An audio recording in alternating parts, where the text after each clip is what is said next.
ಕನ್ನಡ ನಾಡು, ಇದು ಕನ್ನಡಿಗರ ನಾಡಿಮಿಡಿತ. ಹಾಗೂ ಕರ್ನಾಟಕ ರಾಜ್ಯ ರಾಜ್ಯ ಸಂಘಟನಾ ಕಾರ್ಯದರ್ಶಿ. ಇವತ್ತು ಏನು ರಾಯಲ್ ಕೋರ್ಟ್ನಲ್ಲಿ ಸನ್ಮಾನ್ಯ ಎಚ್ ಆಂಜನೇಯ ಸಾಹೇಬರು ಮಾಜಿ ಸಚಿವರು ಹಾಗೂ ಕೆಪಿಸಿಸಿ ರಾಜ್ಯ ಉಪಾಧ್ಯಕ್ಷರು ಇವರ ನೇತೃತ್ವದಲ್ಲಿ ಒಳ ಮೀಸಲಾತಿ ವಿಚಾರ ಸಂಬಂಧಪಟ್ಟಂತೆ ಈಗಾಗಲೇ ಪತ್ರಿಕಾಗೋಷ್ಠಿ ಆಗಿದೆ. ಈ ಪತ್ರಿಕಾಗೋಷ್ಠಿಯಲ್ಲಿ ಆಂಜನೇಯ ಸಾಹೇಬರು ಈಗಾಗಲೇ ಒಳ ಮೀಸಲಾತಿಯಲ್ಲಿ ಆಗಿರುವಂಥ ಲೋಪಗಳು ಇವತ್ತು ಯಾವ ರೀತಿ ಅದರಲ್ಲಿ ಸಮಸ್ಯೆ ಆಗ್ತದೆ ಅನ್ನೋದನ್ನು ಇವತ್ತು ಪತ್ರಿಕಾಗೋಷ್ಠಿ ತಿಳಿಸಿದರು.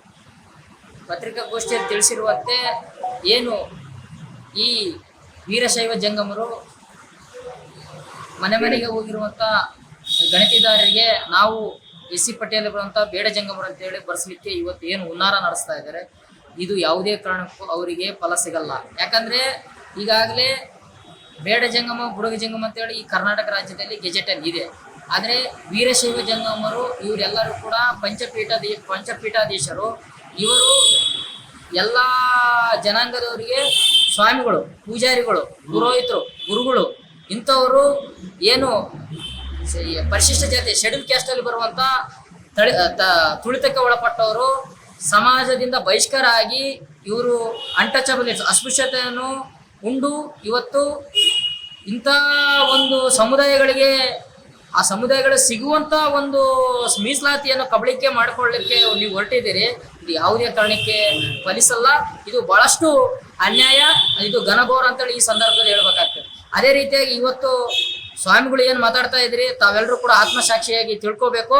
ಇದು ಯಾವ ನಿಟ್ಟಿನಲ್ಲಿ ತಮ್ಮ ಒಂದು ಜವಾಬ್ದಾರಿಯನ್ನು ಮರೆತು ಮಾಡ್ತಾ ಇದ್ದೀರ ಅಂತೇಳಿ ತಾವು ಮನಸ್ಸಾಕ್ಷಿಯಾಗಿ ತಿಳ್ಕೊಂಡು ಮುಂದಿನ ದಿನಗಳಲ್ಲಿ ಏನು ಬೇಡ ಜಂಗಮ ವೀರಶೈವ ಜಂಗಮರು ಈ ಎಸ್ಸಿಗಳ ಮೇಲೆ ಪರಿಶಿಷ್ಟ ಜಾತಿಯಲ್ಲಿ ಬರುವಂಥ ಏನು ನಮ್ಮ ಅಲೆಮಾರಿ ಸಮುದಾಯಗಳಿಗೆ ಅನ್ಯಾಯ ಮಾಡಲಿಕ್ಕೆ ಹೊರಟಿದ್ದೀರಿ.